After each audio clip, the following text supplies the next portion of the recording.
amados irmãos, quero cumprimentá-los com a paz do Senhor. Por favor, queiram tomar os seus assentos. Quero agradecer ao pastor José Wellington Bezerra da Costa, o nosso pastor, pela oportunidade que ele nos concede em poder trazer uma simples e rápida reflexão nesta manhã de terça-feira. Agradecendo também ao pastor José Wellington Costa Júnior pela oportunidade que se nos oferece, ao pastor Paulo Bongart, que está dirigindo o devocional desta manhã. Meus cumprimentos ao missionário companheiro Arnaldo Mendonça, que está aqui. Cumprimentos ao pastor José Genésio, um amigo lá de Rondonópolis, Mato Grosso. E eu gostaria de poder individualmente cumprimentar a todos os amigos e companheiros que se fazem presente nesta manhã. Eu participo da Escola Bíblica do Belém há 31 anos, desde 1973. E o interessante é que esta escola bíblica, ela é tão salutar e significativa que cada ano que passa, nós temos mais desejo de participar dela. Quando ainda estava na Califórnia, nos Estados Unidos, eu não tinha os meus documentos regularizados de imigração, portanto, não podia vir ao Brasil. Eu assistia, através dos vídeos, os nossos professores, os nossos preletores. Essa manhã, por exemplo, foi muito importante para mim ouvir o pastor doutor Caramuru, que eu considero como um PhD na área da escola dominical. E em seguida vem pastor Leles, nosso amigo, nosso companheiro, também de longas datas, com esse ensino. Por que essas palavras? Foi uma ministração muito importante. Eu quero agradecer também de público nesta manhã, pastor Joel Freire Costa, nosso superintendente na América, meu pastor lá na América, onde coopero junto a ele quando não estou no Brasil. De sorte que agradecimentos a toda esta organização da Escola Bíblica que ora se realiza. Pastor José Wellington, nesses 31 anos que participo da escola bíblica aqui no Belém, ainda não me habilitei a receber um certificado. Que isso? E o diploma vai demorar muito para ser diplomado pela Escola Bíblica do Ministério do Belém. É como a Escola Bíblica Dominical. A gente participa desde que nasceu. Quando eu nasci, meu pai já era pastor. E, como criança, nos conduzia à escola dominical. E eu não fui, até hoje, diplomado pela Escola Bíblica Dominical. Aliás, é bom lembrar que, nas academias da Grécia, aqueles que iniciavam estudando recebiam, no primeiro ano, o título de sábios. No segundo ano, eles recebiam o título de filósofos, mas no terceiro ano, eles recebiam o título de discípulos. É o que nós estamos fazendo aqui, sendo discipulado, sendo instruído, em outras palavras, aprendendo cada vez mais. Eu quero convidar os irmãos para que abram suas Bíblias no Antigo Testamento, no livro de Gênesis, o princípio no capítulo de número 21 e versículo de número 14. E nós vamos ter como título: o que fazer quando faltar pão e água?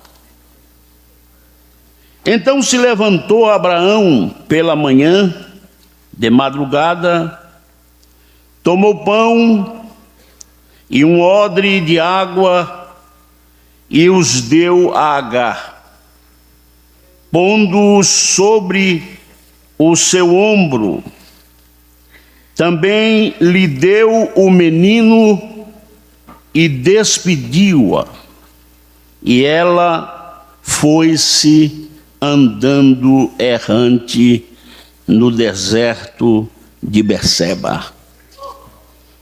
Nós vamos focalizar nesta reflexão a história de duas personagens, Agar e seu filho Ismael, que foram mandados embora.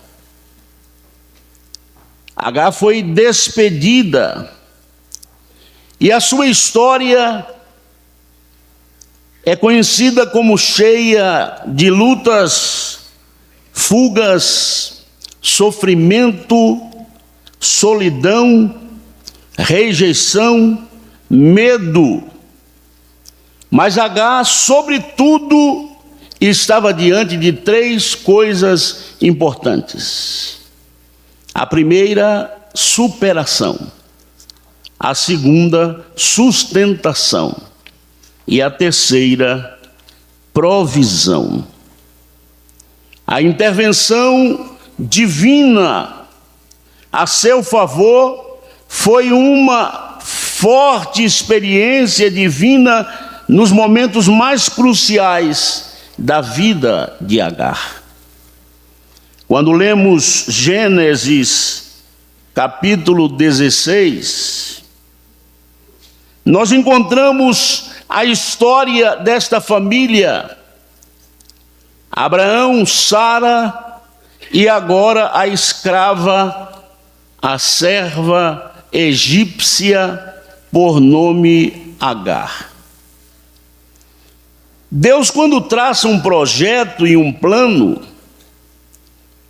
Ele cumpre a seu tempo.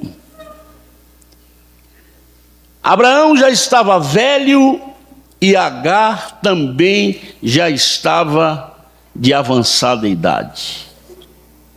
A Bíblia chega a descrever que Sara já havia perdido o costume das mulheres, ou seja, aquele fluxo de sangue que era comum às mulheres férteis, ela já havia perdido e já estava com vários anos de idade.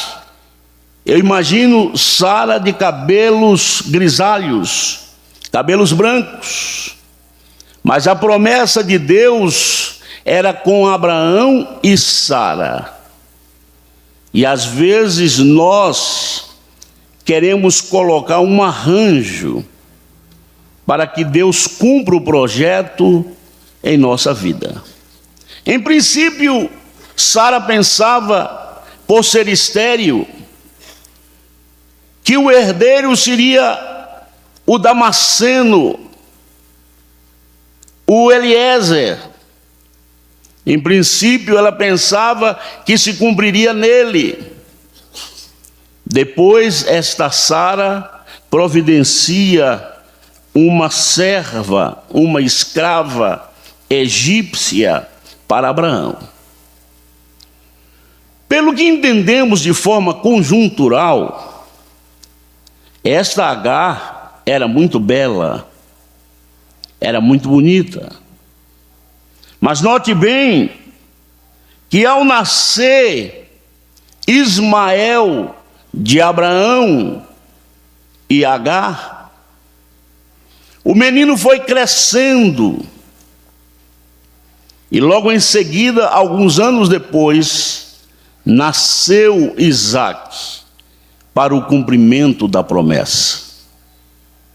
Agora veja, dois irmãos, Ismael e Isaac, um com 16 anos, outro com 2 anos, brincando.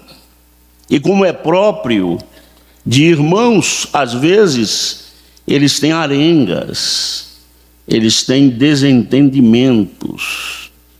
E agora Sara não estava contente em ver aquela situação do seu filho se desentendendo com o filho da escrava. E agora chega para Abraão e diz: despede esta mulher, manda embora esta mulher. Veja os problemas que passaram a existir naquela família patriarcal. Mas Abraão não queria, em princípio, despedir a escrava. Ele foi recusando a atitude de repulsa do seu filho com a escrava, mas Deus falou com Abraão: Abraão, ouça a tua mulher. Nem sempre a gente quer ouvir a mulher, né? E a mulher é sempre uma adjutora, companheira, alguém instrutora. Ouça a tua mulher. E Abraão despediu à noite, como foi lido no texto, aquela mulher, Agar, e o seu filho Ismael com pão e odre de água. E ela saiu errante pelo deserto. E é neste momento crucial da vida de Agar, é nesta trajetória de Agar que se assemelha a muitas pessoas que levam uma vida de solidão, de abandono, enfrentando os desertos da vida. É que no capítulo 6, repetindo novamente, Deus vem ao encontro de Agar numa revelação teofânica. Gênesis 16 e 7 diz que o anjo do Senhor achou Agar junto a uma fonte de água no deserto. Junto à fonte no caminho de Sur.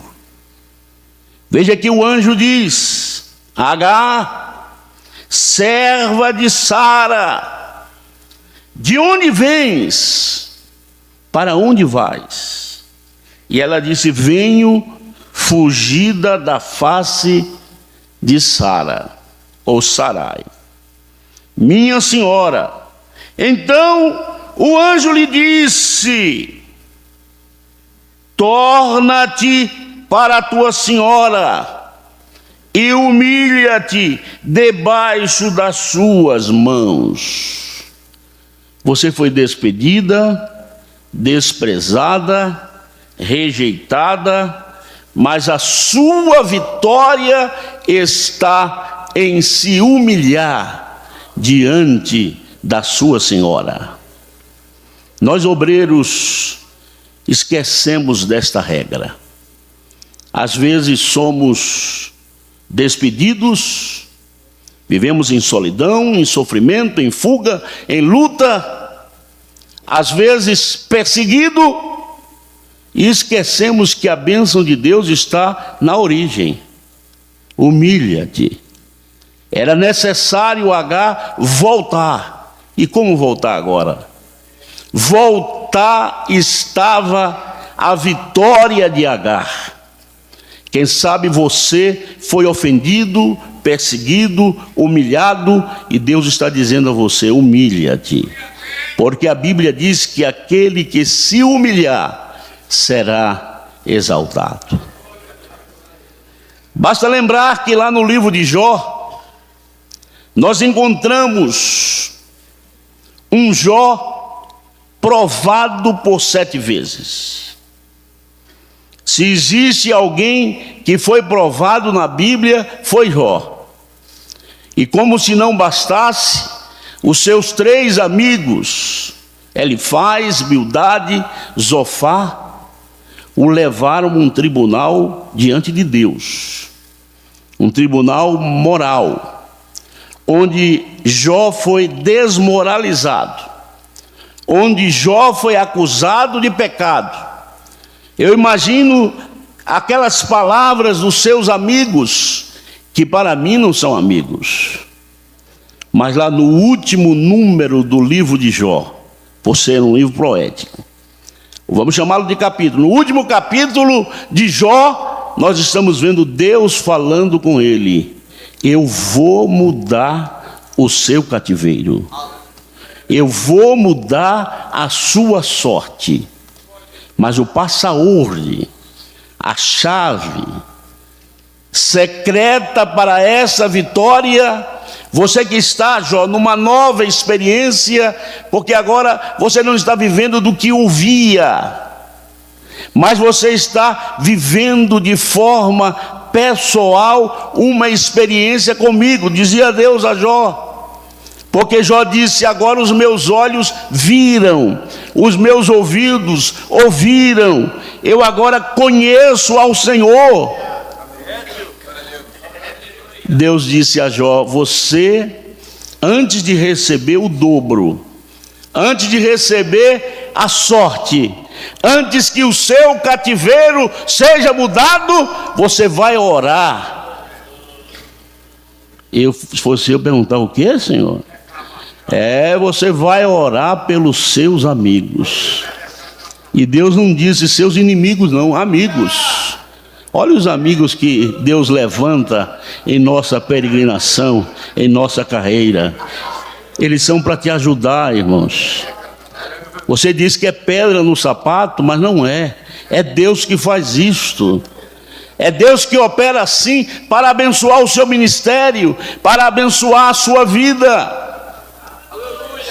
Quando Paulo escreveu aos Filipenses e os irmãos estavam visitando na prisão, as suas palavras foram estas: as coisas que aconteceram comigo contribuíram para o melhor proveito do Evangelho. Saiba que essas crises, essas circunstâncias em sua vida faz com que você cresça, amadureça, tenha um caráter perfeito diante de Deus. Lá estava o anjo falando com Agar. Agora veja que Deus, que tem compromisso com Ele mesmo, Deus é fiel na sua íntegra, mas Deus é fiel absolutamente. Esse Deus agora vem e faz uma promessa através daquele anjo: multiplicarei sobremaneira a tua semente, e que não será contada, por numerosa que será. Disse-lhe também o anjo do Senhor: eis que concebestes e terás um filho, e chamarás o seu nome Ismael, porquanto o Senhor ouviu a tua aflição.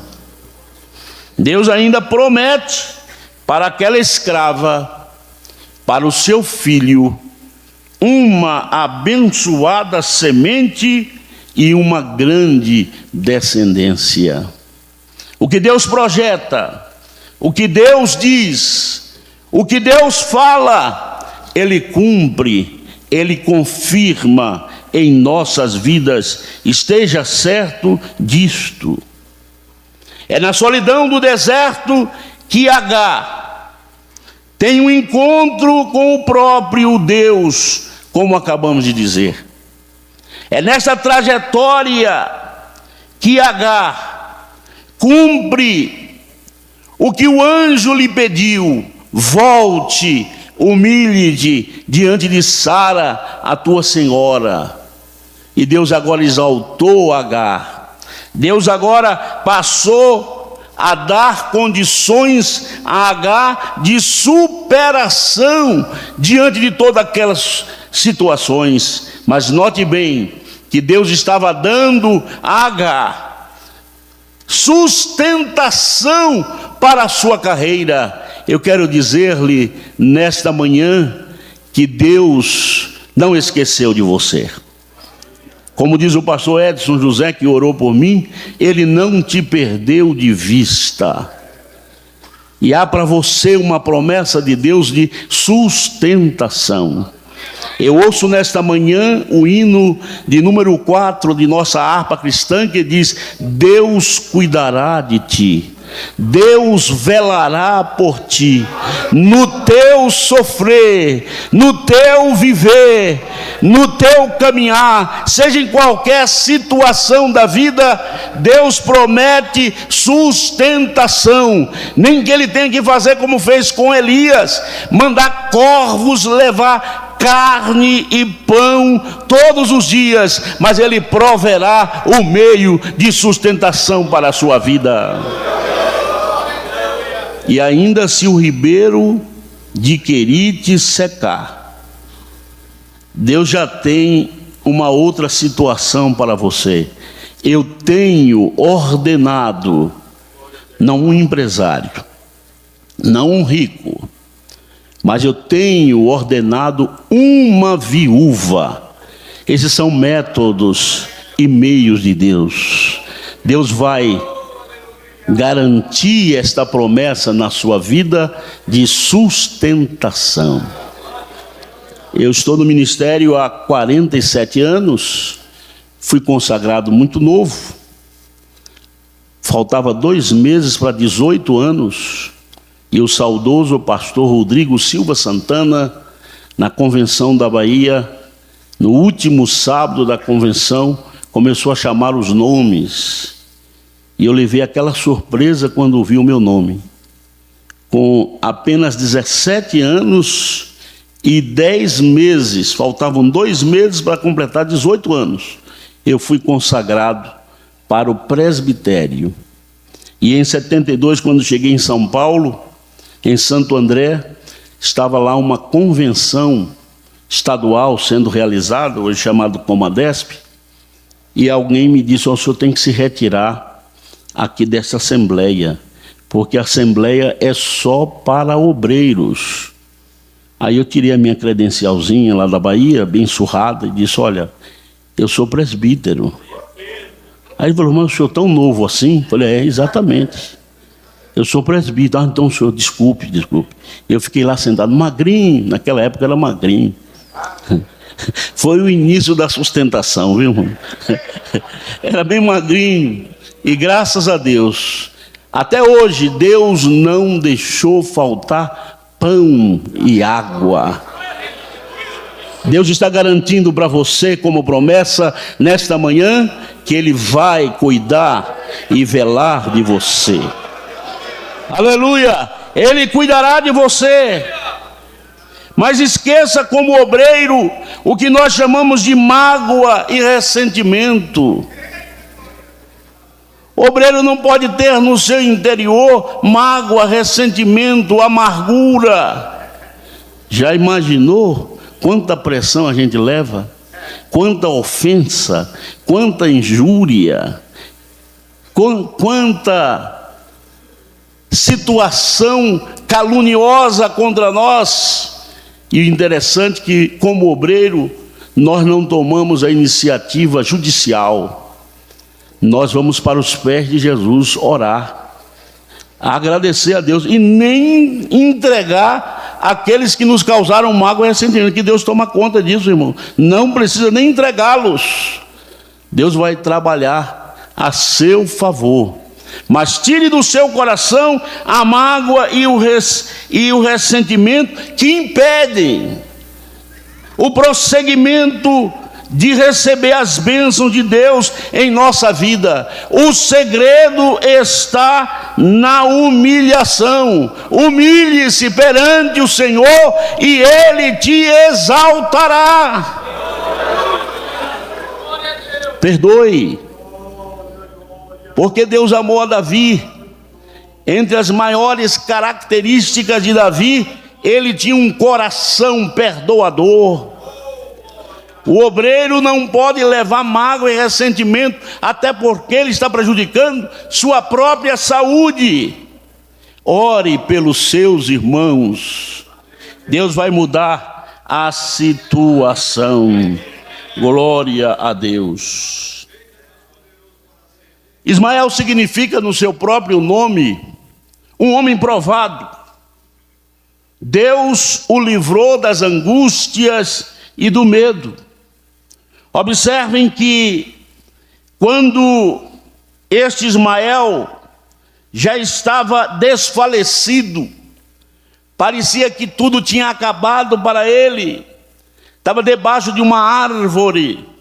A sua mãe o distanciou por uma distância de um tiro, ou seja, 800 metros, quase 1 quilômetro. Disse: eu não quero ver o meu filho morrer aqui nesse deserto. Aí deixou-lhe debaixo de um arbusto. Quem sabe você está pensando que vai morrer e que tudo acabou. Eu venho dizer a você que não acabou. Deus tem ainda um caminho grande para que você possa percorrer. Glória a Deus. E ela afastou-se para não ver o seu filho morrer. Ela não queria continuar ouvindo a voz do menino e o seu choro. Mas a Bíblia diz que Deus ouviu o lamento, o choro, a voz do menino e veio a seu encontro e proporcionou para ele algo sobrenatural, uma fonte que lhe daria água e pão para sobreviver. Glória a Deus.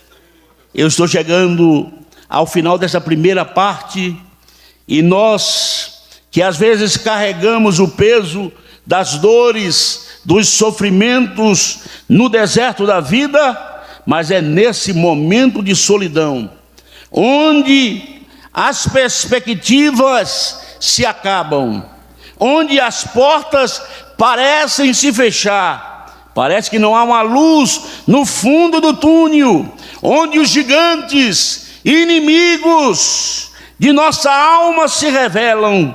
É aí que Deus manifesta a sua grande misericórdia, vindo a nosso socorro. Eu vejo Deus vindo em direção a você nesta manhã para o socorro. Lá no Salmos 46, foi o salmo que meu pai citou momentos antes de sua morte. Eu nunca esqueço desse texto. Ele diz que Deus é o meu refúgio e a minha fortaleza, o meu socorro bem presente na angústia. Hoje você poderá dizer que o laço quebrou e nós escapamos, porque Deus já preparou o livramento, Deus já preparou a sustentação, Deus já preparou a fonte de água, Deus já preparou pão para a sua vida. Ele vai prover, e você hoje vai ver se cumprir aquelas palavras já citadas aqui da viúva, quando ela foi tomar vasos emprestados, e o profeta disse que era para buscar vasos, muitos.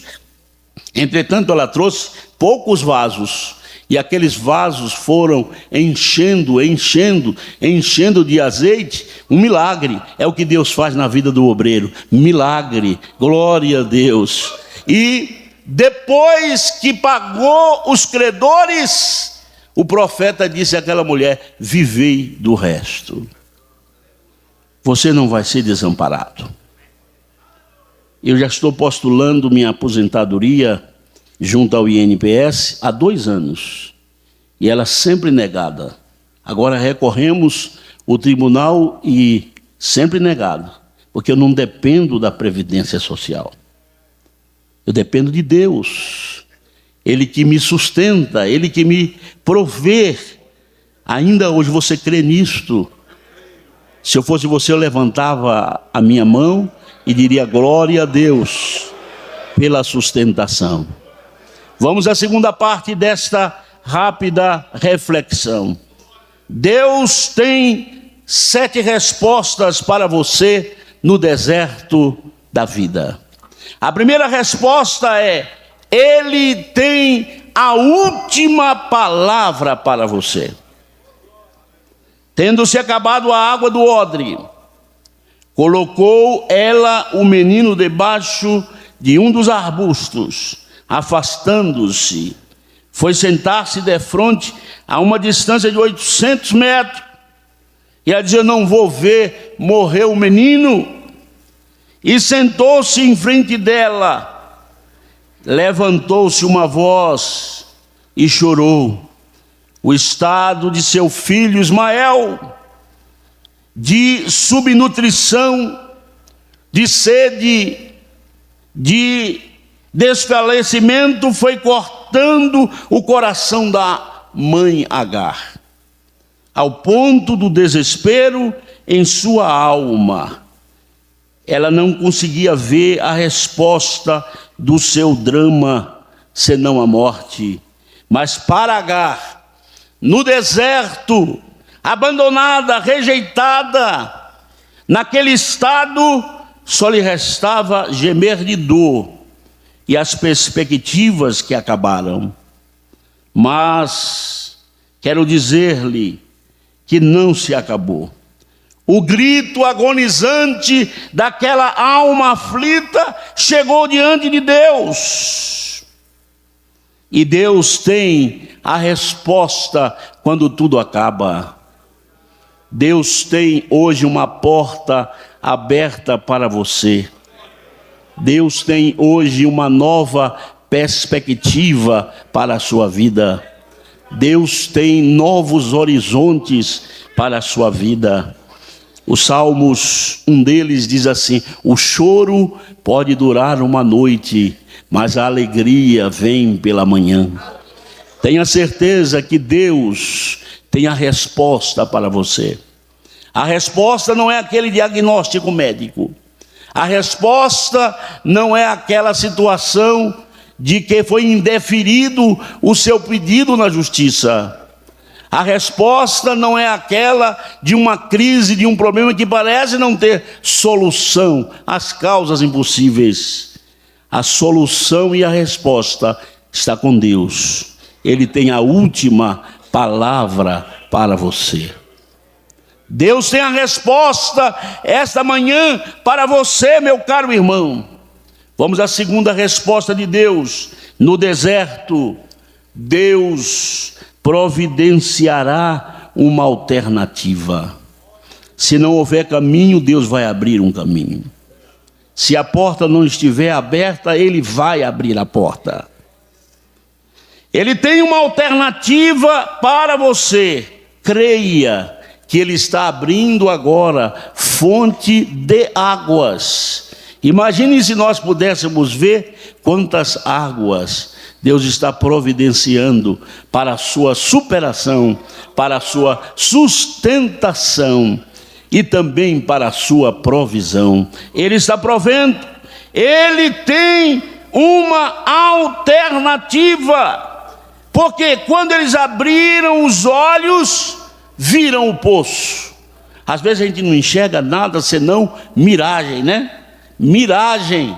Mas Deus tem coisas que nós não entendemos, que não estão ao alcance dos nossos olhos. Porque a Bíblia diz assim: as coisas que o olho não viu, que o ouvido não ouviu, que não subiu ao coração do homem, são estas que Deus preparou para você, para aqueles que o amam. Então tenha certeza que Deus, nas suas respostas, tem uma alternativa para você.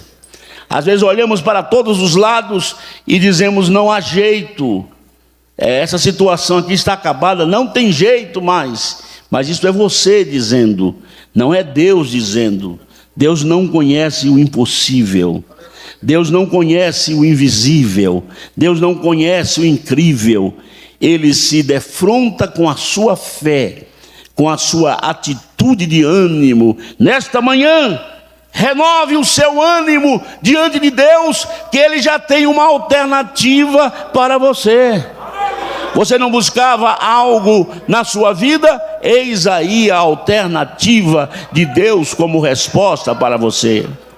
Você vai voltar para o seu campo com esta alternativa. Você vai voltar para a sua congregação com esta alternativa. Você vai voltar para o exterior, para o país de onde veio, com esta alternativa. Veja Deus trabalhando na sua vida nesta manhã, e Ele trabalha com métodos e recursos que nós não entendemos. Ele tem os meios certos para agir. Diga como o profeta: agindo Deus, quem impedirá?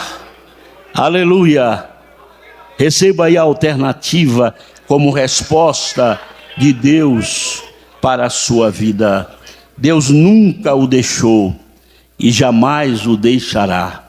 Ele está presente nas suas lágrimas, Ele está presente no seu deserto, Ele está presente na sua peregrinação, Ele está presente no seu ministério. Talvez você está dizendo: já estou ficando velho, não tenho as mesmas forças, não tenho a mesma voz. Deus sempre tem uma alternativa para você. Ele está cuidando de você, Ele está renovando hoje, aqui de manhã, nesta escola bíblica, as suas energias, a sua força, a sua saúde. Você vai sair daqui diferente. Alguém vai dizer, quando você chegar lá no campo, lá no interior, em qualquer lugar que você chegue, vai dizer: você está diferente, você está mais novo. O que é que aconteceu com você? Foi Deus trazendo uma alternativa para a sua vida. Receba esta palavra e comece agora a acreditar que Deus vai mudar a sua situação. Eu sempre tive pressão alta, geralmente 17/11, já de ser hereditário da minha mãe. E esses dias lá nos Estados Unidos, eu levei um susto, fui medir a pressão. Depois de 20 anos, ela estava 10/7. Eu falei: não estou entendendo o que está aqui, esse aparelho não deve estar bem não. Tornei a medir de novo a pressão. E a pressão do velho, eu não posso falar velho, porque nós estamos aqui diante de um homem forte. E eu sempre disse que Deus fez o pastor José Wellington e jogou a forma fora, né? 80 anos, e eu vejo ele subindo essas escadas aqui de um jeito que eu não consigo subir, irmão. Entendeu? É Deus que dá isto, força a seu líder, a seu ministro, a seu pastor. Deus está dando força para você. Deus está agora trabalhando na sua saúde. Deus está trabalhando no seu emocional, como ouvimos também nesta manhã. Deus está trabalhando na sua família. Deus está trabalhando no seu ministério. E quem sabe aquela placa que está nos veículos dizendo assim: como estou dirigindo, nós vamos parafraseá-la e dizê-la de forma diferente: como está sendo o meu ministério, ele vai ser maior agora no fim do que no princípio. Sabe o que Deus está dizendo a você? O que disse a Jó: o teu estado, na verdade, primeiro parece pequeno, mas o teu último estado crescerá em grande maneira. Aleluia! É por isso que não podemos desprezar, como disse o profeta Zacarias, o dia das coisas pequenas. Não é? Não podemos desprezar o dia das coisas pequenas. Vamos para a terceira resposta. Estou aqui meio envolvido no horário para cumpri-lo. Pode ser que eu nem cumpra todo, mas vamos devagarinho aqui. Número 3. Deus tem a resposta para saciar a tua sede e as tuas necessidades. Você crê nesta palavra? Diga comigo, Deus tem a resposta para a minha sede e para as minhas necessidades. A Bíblia diz que os aflitos e necessitados buscam água e não as há. E a sua língua se seca de sede. Mas olha o que Deus diz: mas eu, o Senhor, os ouvirei. Eu, o Deus de Israel, não te desampararei. Abrirei nos rios altos desnudos e fonte no meio das águas. É Deus falando com você. Tornarei o deserto em açudes de águas. E falar isso aqui em São Paulo, né, irmãos? Deus vai transformar açudes de águas e a terra seca em mananciais. Plantarei no deserto o cedro, a acaia, a murta, a oliveira. Conjuntamente porei no ermo o cipreste, o olmeiro e tudo, para que todos vejam e saibam e considerem juntamente que a mão do Senhor fez isto e o Santo de Israel o criou. Essa é a resposta. Deus está saciando a tua sede, Deus está suprindo as suas necessidades.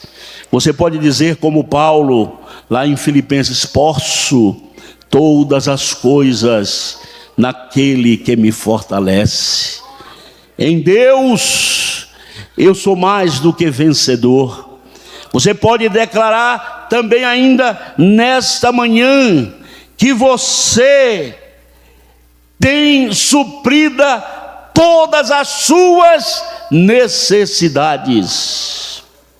Segundo os socialistas, existem 31 necessidades básicas, mas além destas necessidades básicas, Deus suprirá todas as suas necessidades através de Cristo.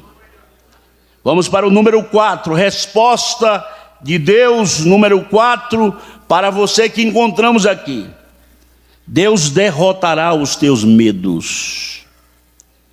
Deus derrotará os teus inimigos. Não temas.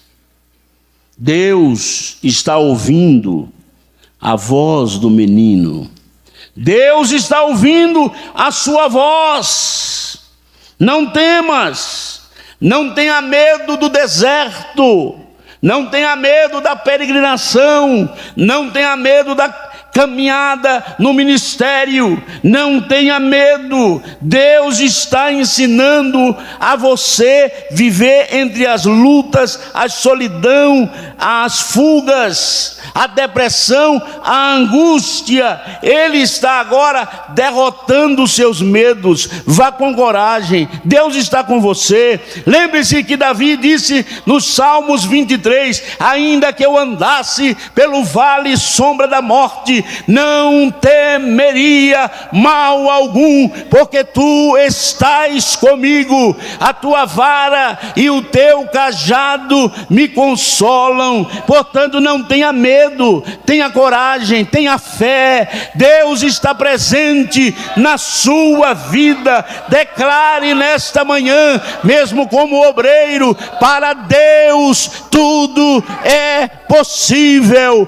Para Deus tudo é possível. Supere agora o medo. O medo não pode tomar conta de nós. E agora o que vou fazer? Eu tenho medo. Não, afaste-se do medo, aproprie-se da fé e creia tão somente no que Deus vai fazer na sua vida. Essa é a resposta. Deus derrotará também os teus inimigos. Eu não vou dizer que no ministério, na igreja, há inimigos. A gente chama de adversários, né? Mas se eles são inimigos e estão olhando você na trajetória e na caminhada, dizendo, ele não vai, ele vai cair, ele vai tropeçar, ele vai ouvir aquela palavra de Davi também no Salmo 23. Preparas uma mesa perante mim, na presença dos meus inimigos, unge a minha cabeça com óleo, o meu cálice transborda, o banquete aqui tem sabor de mel, como canta aí uma cantora. Quem quer ver você derrotado, fracassado, vai ver você sempre em vitória, abençoado, abençoado, abençoado, abençoado, abençoado, abençoado, abençoado, abençoado. Diga comigo, eu sou abençoado. Quando eu nasci em 1951, lá na Bahia, em Feira de Santana, o meu primeiro slogan foi: nasceu um abençoado. E até hoje, irmãos, maldição não vem em minha direção, porque quando ela vem, Deus já muda a maldição em bênção. Deus transforma. Glória a Deus. Aquilo que parecia sabor amargo, ele transforma em doce, porque eu nasci para ser abençoado.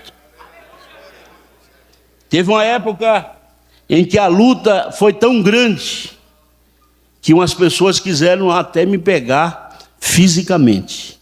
E eu passava entre elas e eles não me viam. Por quê?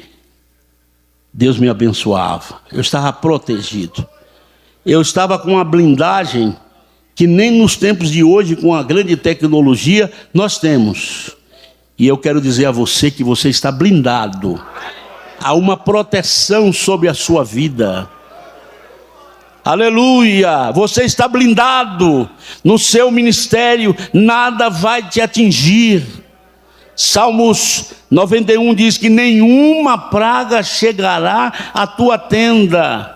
1000 cairão a teu lado e 10.000 à tua direita, mas tu não serás atingido.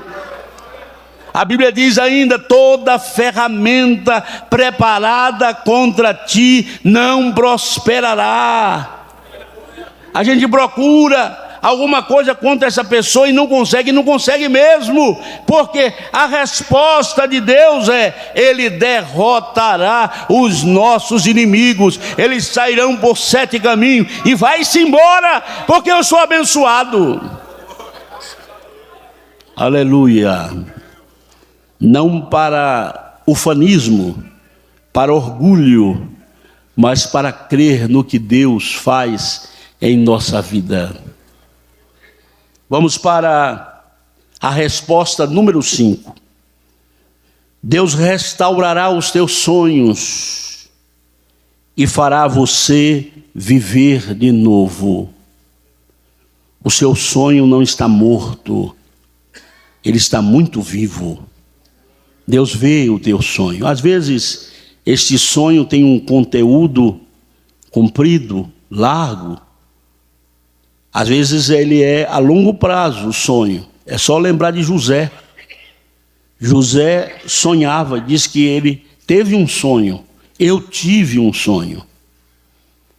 E ficou 13 anos sem ver os sonhos cumpridos. Sabe o que é isso? É Deus colocando o homem na sala de espera, dizendo: ó, espere um pouco aí, o sinal ainda não tocou, então, mas ele vai tocar. José sabia que seus sonhos seriam cumpridos, mas como homem, chega um momento em que desfalece o ânimo. 13 anos, e chega lá na prisão, junto a José, um padeiro mor e um copeiro mor. E eles só ficam 3 dias. Olha como Deus faz. Entenda como Deus quer agir na sua vida. Lembre-se que a resposta de Deus é que Ele vai restaurar os teus sonhos. Ele vai fazer você viver de novo.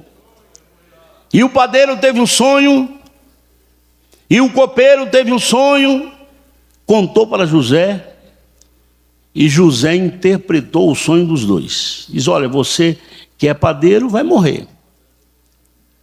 Virão as aves dos céus, tal. Você que é copeiro, há uma acusação de que você estava envenenando o rei.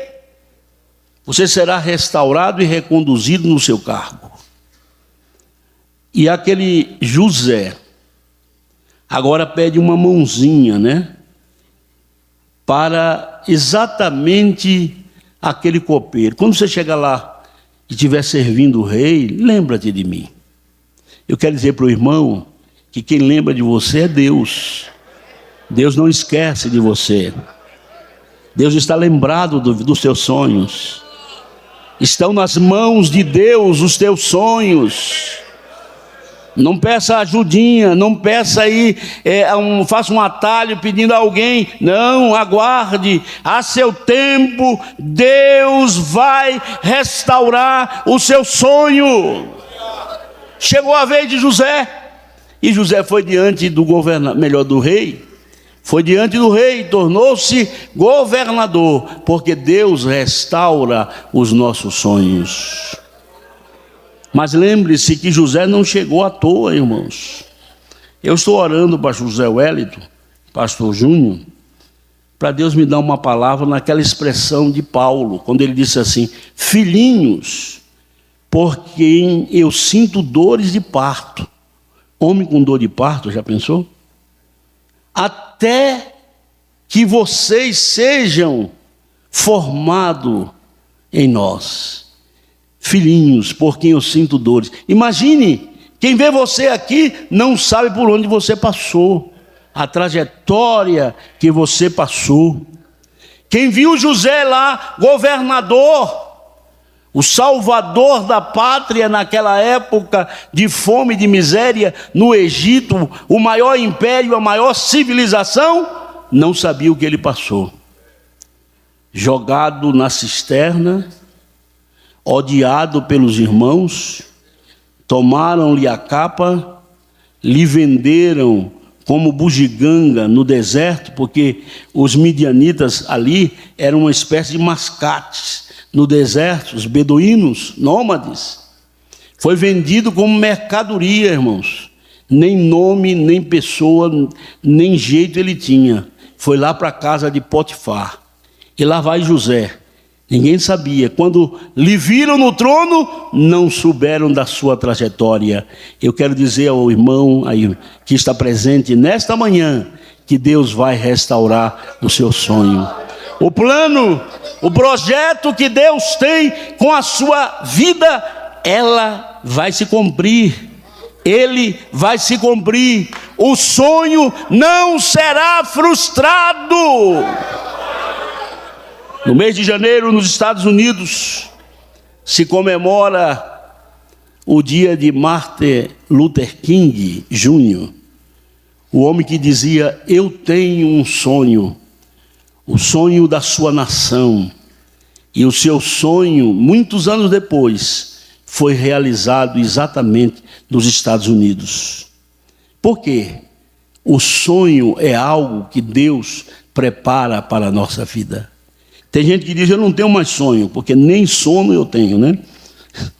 Mas esta manhã, lembre-se que Deus está restaurando os seus sonhos. Deus está dizendo: abençoar-te-ei.